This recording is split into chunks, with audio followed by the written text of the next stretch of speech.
Je m'appelle Lansine, j'ai 42 ans, j'ai toujours grandi dans le diocèse de Versailles, voilà, j'ai beaucoup de chance. Et j'ai été baptisée toute petite, j'ai vraiment reçu le don de la foi tout bébé. Je suis maman, mère de famille, je suis mariée avec un homme formidable depuis 20 ans. Voilà, et puis je travaille à temps partiel. Comment vous laissez-vous guider par l'Esprit Saint? Je me laisse guider par l'Esprit Saint très simplement et j'essaye de le laisser me guider quotidiennement. Alors d'abord, j'ouvre ma journée avec l'Esprit Saint. Enfin, j'ai deux rendez-vous, le matin et le soir. Donc j'ouvre ma journée avec l'Esprit Saint et je la ferme avec l'Esprit Saint pour que vraiment l'Esprit Saint me infuse toute la journée en moi, sur moi, autour de moi et que je laisse passer vraiment cet amour du Seigneur à travers moi, auprès des personnes que je vais rencontrer toute la journée.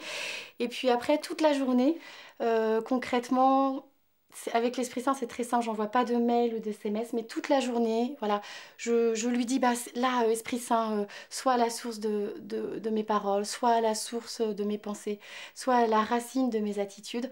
Donc, que ce soit quand je fais travailler un enfant, quand je vais aller à une réunion, quand je vais rencontrer un professeur de mes enfants qui, voilà, j'appréhende le rendez-vous, bah, je lui dis, Esprit Saint, aide-moi. Et quelle audace missionnaire cela a-t-il suscité?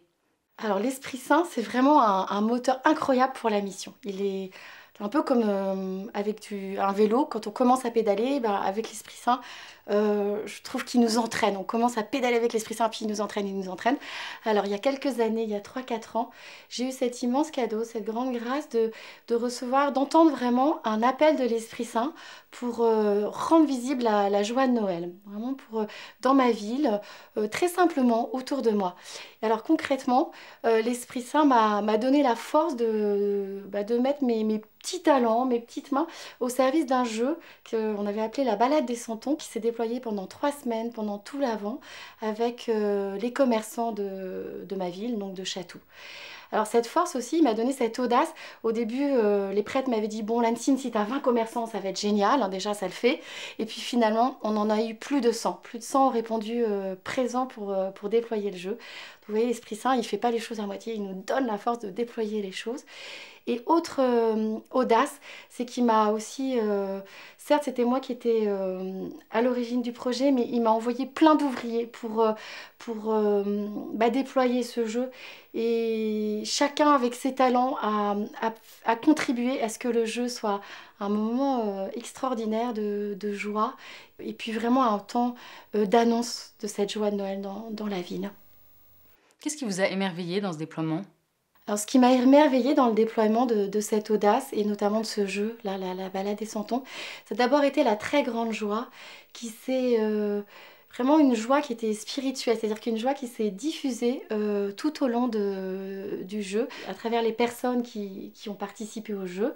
Ça aussi, c'est une chose merveilleuse avec l'Esprit Saint, c'est que c'est palpable, visible, incarné. C'est pas juste des nuées fumeuses, etc. C'est vraiment, on l'a vu. Donc une joie, par exemple, des paroissiens qui m'ont dit, bah, chez les commerçants, j'ai eu vraiment cette joie d'aider un enfant pour répondre au jeu et j'ai pu témoigner de ma foi. Après, ça a été aussi des commerçants qui m'ont dit, bah, Madame Arnaud, au début, ils n'étaient pas trop pour le jeu, puis après, ils m'ont dit, vraiment, il faut le refaire, et puis il faut le refaire à Pâques, ça va être super. Et ils étaient remplis de joie, et je leur disais, mais vous savez, à Pâques, on va parler du Christ ressuscité. Et là, hop, encore plus de joie, mais oui, pas de problème, on parlera du Christ ressuscité, j'ai aucun problème avec le Christ.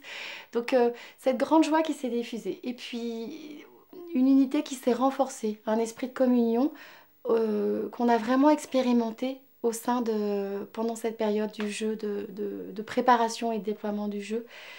Et concrètement, il y avait des personnes de la paroisse, de toute génération, qui ont répondu présent pour faire... offrir leur talent, que ce soit une personne à la retraite qui avait par exemple découpé tous ses draps pour en faire des petits chiffons pour un des ateliers qu'on avait préparé avec des artistes de Chatou. Ça a été un monsieur qui était très éloigné qui était dans la paroisse mais qui venait pas à la messe, qui a proposé en fait, qui est menuisier, qui a proposé et qui nous a offert des personnages en bois pour faire une crèche à l'extérieur. Voilà, il y a eu plein de belles de beaux fruits et voilà, de sources d'action de grâce.